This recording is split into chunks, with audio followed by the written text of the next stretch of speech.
नमस्कार। ਅੱਜ ਤੁਸੀਂ ਸਾਰੇ ਕੀ ਆਉਂ ਆਪਣੇ ਗ੍ਰਾਮ ਮੜੀਨ ਦੀ ਇੱਕ ਕੁਟਿਆ ਹੈ ਜਿਹੜਾ ਇੱਕ ਆਸ਼ਰਮ ਹੈ ਇੱਥੇ ਗੁਰੂ ਮਹਾਰਾਜ ਜੀ ਹੁੰਦਾ ਤੇ ਉੱਥੇ ਲਈ ਆਈ ਨਾ इस पास है आने का मकसद यही है कि आज गुरु पूर्णिमा है तो गुरु पूर्णिमा पर किस चाली करना लोग अपने अपने गुरु की नतमस्तक हुई प्रणाम करा करते हैं।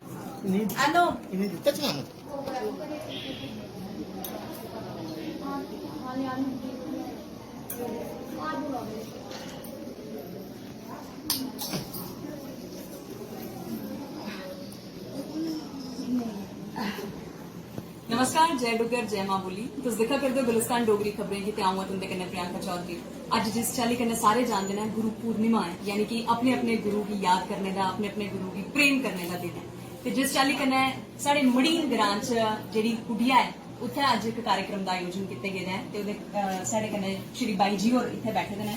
बाई जी सारे शा पहले ते तुसेंगी मतियां मतियां मुबारकां ते गल करना चाहो जेकर ये अज दे संदेश दी गुरु पूर्णिमा पर के संदेश देना चाहते हैं लोगों को? बहुत सी बात नहीं है, हर साल से तरीके से मनता रहे ताकि गुरु महाराज का झंडा चलता रहे। सारी संगत आती है, सारी संगत की प्यार देवा बहुत बहुत प्यार मेरा चलता कोई पता नहीं शरीर इसलिए मारा ही चुकेगा। मेरा प्यार बड़ा संगत का, मेरी संगत बड़ी प्यारी है।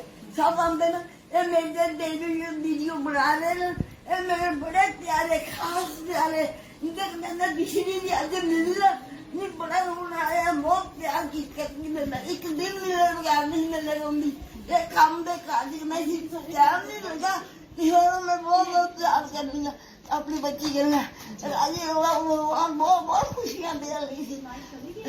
जिस चाली कन्नै तुसें दिखा थोड़ा इमोशनल भी बाई जी होर होई चुके दे ने।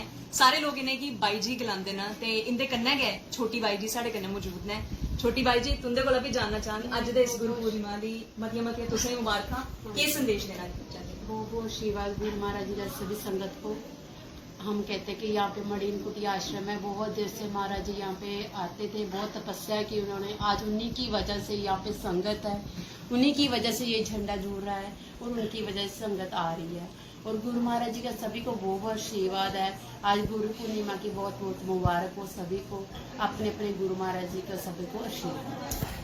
जिस चाली कन्नै तुसें दिखा गुरु महाराज जी की कृपा है मड़ीन ग्रां च ते मड़ीन ग्रां च जिन्ने भी रोने वाले वासी ने सारे शा मेरा इको अनुरोध रोग अपने गुरु दे आशीर्वाद लेने आस्ते जरूर आओ ते अज दे इस कार्यक्रम च बड़ी चढ़िए हिस्सा भी लाओ ते ऐसे कार्यक्रम सालों साल करांदे रहो। फिलहाल उन्हें थोड़ी तक तुस मिगी इजाजत दिओ, बने दे रहो गुलिस्तान डोगरी खबरें कन्नै। आओ परतियै तुंदे कन्नै मलाटी करगी किशोर नमा विषय किशोर नमा टॉपिक लेइयै। देओ इजाजत।